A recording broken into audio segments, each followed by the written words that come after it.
અંબાજી ભાદરવી પૂનમ મહામેળો 2025 તૈયારીઓ તીવ્ર ગતિએ. અંબાજી ખાતે 1 થી 7 સપ્ટેમ્બર 2025 દરમિયાન યોજાનારા ભાદરવી પૂનમ મહામેળા અંગે જિલ્લા કલેક્ટર અને અંબાજી માતા દેવસ્થાન ટ્રસ્ટના અધ્યક્ષ શ્રી મિહિર પટેલના અધ્યક્ષસ્થાને સમીક્ષા બેઠક યોજાઈ.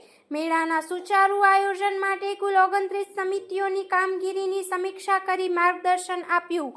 કલેક્ટરશ્રીએ જણાવ્યું હતું કે અંદાજે 35 થી 40 લાખ પદયાત્રીઓ ઉમટવાની શક્યતા છે, માટે સફાઈ, પાણી, વીજળી, આરોગ્ય, ટ્રાફિક અને સલામતી સહિતની તમામ સેવાઓ પર ખાસ ધ્યાન આપવો.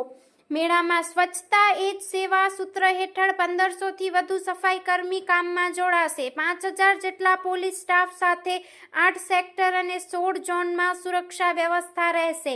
બહુવિધ સેવાઓ ઓનલાઈન ઉપલબ્ધ કરાઈ છે અને પદયાત્રીઓ માટે માર્ગ વ્યવસ્થા, સેવા કેમ્પો, ડેટા સેન્ટર અને હેલ્પ સેન્ટરો પણ કાર્યરત રહેશે.